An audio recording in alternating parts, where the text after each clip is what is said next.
நமக்கு நாமே விடியல் மீட்பு பயணத்தின் மூலம் திமுக பொருளாளர் மு.க.ஸ்டாலின் இதுவரை 1 கோடி பொதுமக்களை சந்தித்துள்ளார். அவரது இந்த சுற்றுப்பயணத்தால் திமுகவிற்கு லாபமா நஷ்டமா என அலசுகிறது இந்த செய்தி தொகுப்பு. தமிழகத்தின் தென்கோடியாம் கன்னியாகுமரியிலிருந்து கடந்த 20ஆம் தேதி நமக்கு நாமே விடியல் மீட்பு பயணத்தை தொடங்கினார் திமுக பொருளாளர் மு.க.ஸ்டாலின்.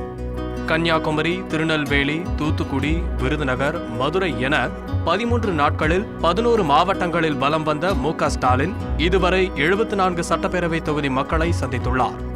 சுமார் 1 கோடி மக்களை நேரில் சந்தித்து அவர்களின் குறைகளை ஸ்டாலின் கேட்டறிந்தார். இந்த பயணத்தில் ஆட்டோ, சைக்கிள் மற்றும் இருசக்கர வாகனத்தில் பயணத்தை மேற்கொண்டதோடு டீ கடை, மரத்தடி என பல்வேறு இடங்களில் பொதுமக்களை ஸ்டாலின் சந்தித்துள்ளார். நமக்கு நாமே விடியல் மீட்பு பயணம் மூலம் ஸ்டாலினுக்கு தனிப்பட்ட லாபம் தான் கிடைக்கும் எனவும், தமிழக அரசியலில் இத்தகைய பயணத்தின் மூலம் எந்த மாற்றத்தையும் ஏற்படுத்தாது எனவும் அரசியல் விமர்சகர்கள் கருத்து தெரிவித்துள்ளனர். மிகப்பெரிய மாற்றத்தை ஒன்றும் தமிழக அரசியலில் இந்த பயணம் நிச்சயமாக ஏற்படுத்தாது. தமிழக அரசியலில் மாற்றம் ஏற்பட வேண்டுமென்றால் 96, 2006 போன்று திமுக அணிக்கு ஒரு சரியான ஒரு பலமான கூட்டணி ஏற்பட வேண்டும்.